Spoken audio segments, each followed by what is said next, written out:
dans le livre, il y a un roi 17. Natangi à partir à verset 8.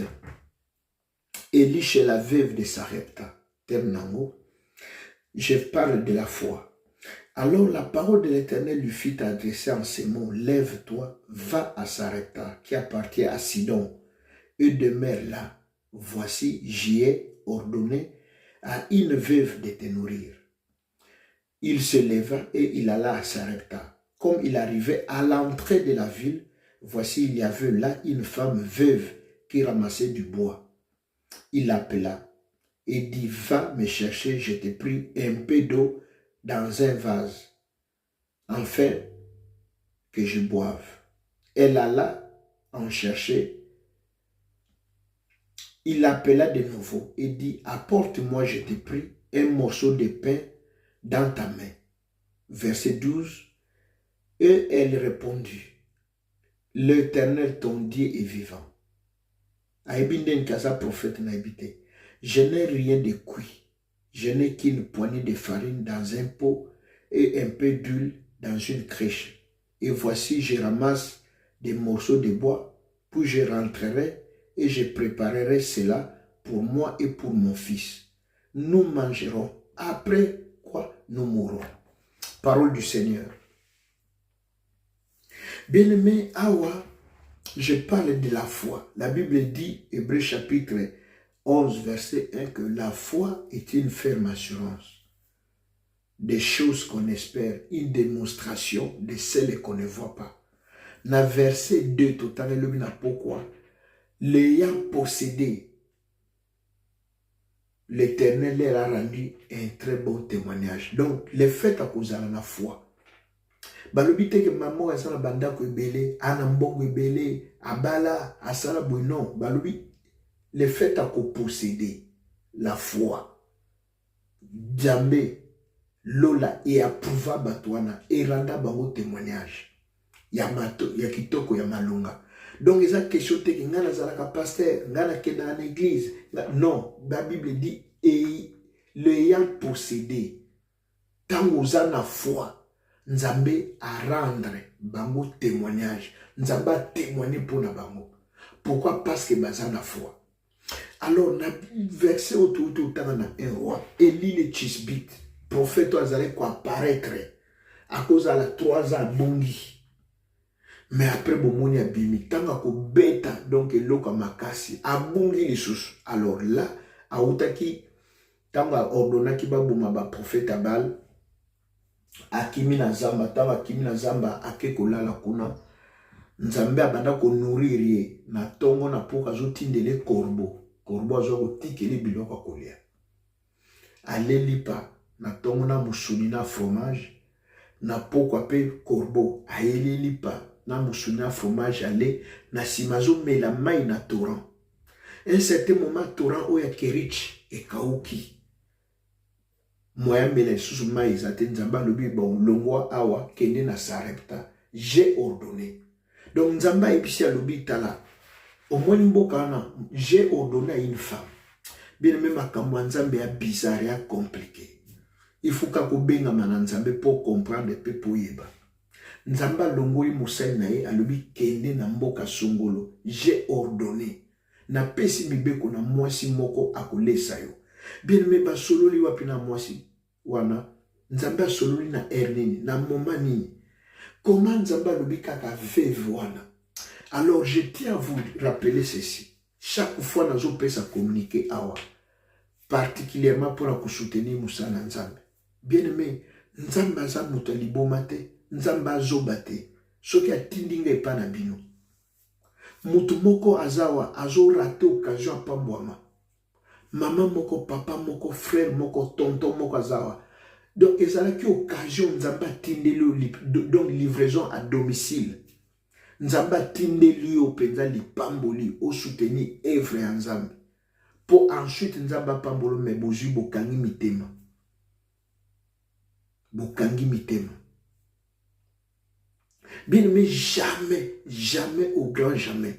Nzambe a koko tinda biso epa na bino. Tant qu'il y a beaucoup de la mesure pour supporter œuvre wana.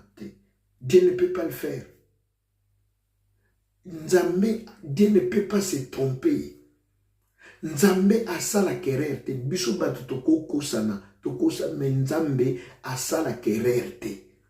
Vous êtes en train de passer à côté. Maman mokako bima millionnaire mounen. Papa mokako bima bien mais Nzambe asala querer te. Tant Nzambe tche biso na charge na bino ayebi ke bokoka mukumba wana. Mais malheureusement, la Bible dit mon peuple périt parce qu'il lui manque la connaissance. Bien-aimé, une femme veuve, Nzambe alobi na tindi veuve alesa yo. Azana mobalite, ana musalate. Moussa na Nzambe aye abandi alobi pesanga na no verre mai. Moi c'est bato akimimba on kezo verre mai apesier. Après yipsi alobi tala, salelanga moi lipa na lia, memelanga na loboko. Moi c'est bato pe alobi avec toute transparence, avec toute honnêteté. Alobi tala kutu na oloko tabakoni. Ndenge na sabu tuteka na moi farine moke. Na kusala lipa wana na mwana na ngai ya mobali tole na sima tokufi. Ponza lezalaka makasi. Nzambe alors Moussa na Nzambe alobi sala d'abord pona nga nanu nalia. Na sima yo kolia na mwana na yo. Et puis ayebisi bo alobi huile ne manquera pas. Boyoka langage codé ya Nzambe. Mais eloko ni nezangi na Nzambe. Nzambe ayebi ke mwasi aza veuve. Ana mobali te, asalaka te, ana salaire te. Pona ni Nzambe ayekaka na huile te na farine na pese mbala moko machesila. Mais Nzambe alobi non. La foi est une ferme assurance. Dieu veut d'abord voir cette femme où elle peut aller avec Dieu. Comment elle aime Dieu. La Bible dit, petits enfants dans le livre à Jean, n'aimez pas seulement en parole, mais bolinga na ba acte, bolinga na misala. Bisoto linga kanzame mena maloba, mais nous ne sommes pas prêts ya se sacrifier.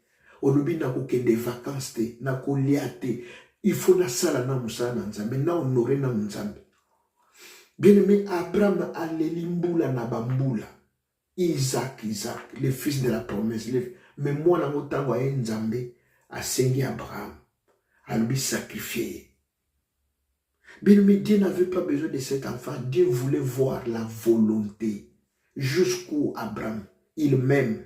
Il peut aller avec moi. Jusqu'où il est prêt à se sacrifier. Bien-aimé, Dieu n'a pas besoin de notre argent.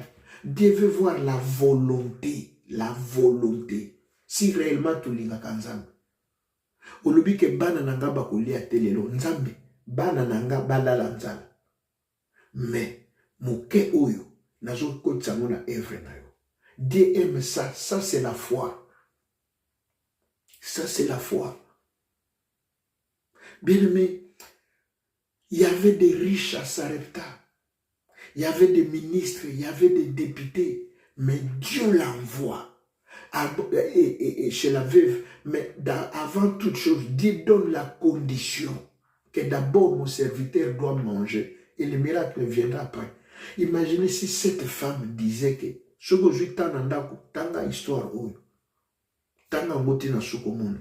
Bien aimé, la foi ce n'est pas comme je l'ai dit hier, aux a 50 000 na compte, aux a frigo, aux a kotonda. La foi quand vraiment tout est donc tout devient impossible. Ça c'est la foi. Ba facture est tombée. Ozo bato banda po suka. Donc ozo mo penda vie soukité. Dieu contrôle les choses. Pour Nzamba ikoyebisa David tant David avait un trône, Nzamba na butu. Abi David, j'ai été avec toi partout. J'ai exterminé tes ennemis. J'ai rendu ton nom grand parmi les grands de la terre. Bien mais tindenge David azo kima Saoul Nzamba zalaki oui nazalaki. Tindenge David azo lala na ba grotte. Na ba caverne. Ya Abdullah, ya nini azo kim oui nazalaki. Bien mais Nzamba zana yo. Na tongo ndenge ozo mata metro wana. Eloko koli ezate na compte rouge. Nzamba zana yo. Nzamba ebi. La Bible dit rien n'échappe à sa connaissance. Aibi kotanga suki na biso mutu. Nga moko mukolo mutu. Na ome masuki na ebite so eza combien. Nzamba ebi nombre suki. Eza na mutu na yo. na mutunanga. Et bon, nzamba ma situation noté comment. Bien aimé, la femme de Sarepta n'a pas hésité, n'a pas commencé à discuter. Papa, au moins, il est au siko na pesi, n'a la kotika la nini. Non. L'homme de Dieu a dit, fais d'abord pour moi. D'abord l'œuvre de Dieu. Bien aimé, bato ebele boyanguya tozali awa 150 €. Et puis 2 mamans de bakanisi musala na nzambe. Ndenge tozali a bien aimé, même 1000 personnes à couper ça. Que non, moi on a fait, ata moitié, ata un quart. Bien aimé, bato na nzambe tozo koma lokola ba mendiant. Communiquer tango nyonso, ce n'est pas bien. Vous êtes en train de passer à côté. Vous êtes en train de rater votre bénédiction, votre implosion. Nzambana posa au fuluka. Mais bien aimé, Dieu ne parle pas comme ça. La Bible dit nos pensées ne sont pas ses pensées. Nos voix ne sont pas ses voix. Bisoto lingana nzamba pambolanga nasima. Dieu ne fonctionne pas comme ça. Il y a un jour, on a prêché bien sur les calculs de Dieu. L'arithmétique de Dieu. Nzamba d'abord, Moussa Nangalia. Makamuno na kotal nasima. Nzamba ebisi Abraham d'abord nanu. Ngai sacrifié nga Isaac. Abraham pa la mukina tongo ebisi moi cité. Nzamba lobi oui, c'est ton même. Abraham le loi comme père de la nation, père de la foi. Romains chapitre 8, verset 18, la Bible dit Abraham espérant contre toute espérance. Yangwana babenge père de la foi. Yolingi babengo marraine ou mère de la foi. Au saladini pour l'ensemble. N'aimez pas seulement parole. Sans toi, je ne peux rien. Sans toi, na kukufa. Mais tu n'es pas prête. Yakozwa salaire na yo au sacrifice pour l'ensemble. Tu n'es pas prête. Yakokota n'épargne na yo tirelire no kasango. Dieu voit tout ça. Que pour n'anganda kasser tirelire wana. Pour n'anganda koti nyongo. Dieu voit tout ça. Comment voulez-vous que Nzamba sait la biso makambo mnene? Mais nous n'arrivons pas d'abord il y a Mickey à kousser la pour Nzamba. Tout ce que nous donnons à Dieu, ça peut nous ouvrir des portes inimaginables. Nzamba ko pambulu musalo zo ke na tonga no katiamo. Bible, si vous êtes fidèles dans de petites choses, je vais vous confier des grandes choses. Mais des petites choses, nous ne sommes pas capables de le faire pour Dieu. Un homme de Dieu, je me souviens, à Paris, à de Luxembourg, nous avons dit que na Luxembourg. Aïe 2-3 fois l'embi à Katani. Nous avons dit que je me souviens na ticket. Nzamba ibisha lobi soki olingaki mwasi na Luxembourg olingaki okende te soki ezalaki mwasi na Luxembourg olingaki okende te ona ingana kende alobi va débrouille-toi bien même mutu na Nzambo akota na train afuti tikete pe akomiti na Luxembourg ba contrôler te mais lelo Nzamba pambole makasa kuma millionnaire. Lelo yo Nzamba pambola église ne kumona ngo meyas na boy kotanga kombone apo boyebi Nzamba pambole tango azobonde la bon un jour il a imposé les mêmes maman moko ya mundela biki maman nazai riche a PC immeuble akabela na poto bakabeli makambo biso to kanise sa makana ba Afrique na Bangola na poto ba pesa immeuble. Alors voilà, na tomo na lelo, na lingaki na mukena ebisabino, bien aimé, n'aimons pas seulement en parole. La raison pour laquelle tout travail mingi, tout sambela mingi, mais ma vie na biso déclenchement ya gloire, ya miracle, isate. Parce que toujours calculé. Comment oso sonner à moi na basket à 200 €, 300 €, mais pour donner une offrande, il y a 10 €, tu n'arrives pas. Ok, dans l'église, m'a beaucoup parlé, sans offrande. Bien aimé, c'est inadmissible. C'est incompressible. Donc, ce n'est pas que je suis en train de vous maudire, non. Dieu ne peut pas nous bénir. Dieu ne peut pas nous élever. Dans 1 Corinthiens, tout le temps, dernièrement, personne ne peut pas aller dans l'armée avec ses propres frères. Donc, toujours charge, tout sous les pasteur. Yenda benga meza musala na ye. Ah, lobiso, non, yozo sala pona, tu fais pour Dieu. Oloni awa, mais place au buka nzambe kanda ebi. Ono na Belgique, kunanga na kendate, na kukendate, non. Toi, tu es en train de faire pour Dieu. Bien aimé, ba ofelina ou to sunga na gisasa. Biso to vivre na gisasa te. To sala ngo pour ni. Parce que tu as le cœur de compassion. Que moi, on attend la classe, moi, alors, pourquoi vous ne pouvez pas soutenir pour vous en Belgique? Et ça, voilà pourquoi je voulais partager avec vous. Dieu peut t'élever, il peut te rendre grand, mais comprends le langage de Dieu. Comprends le langage de Dieu. Moussa Nzambe koukufate pour bisoto kangi maboko. Moussa Nzambe, non, bien aimé. Comment expliquer ça? Bien aimé, toujours que de bonne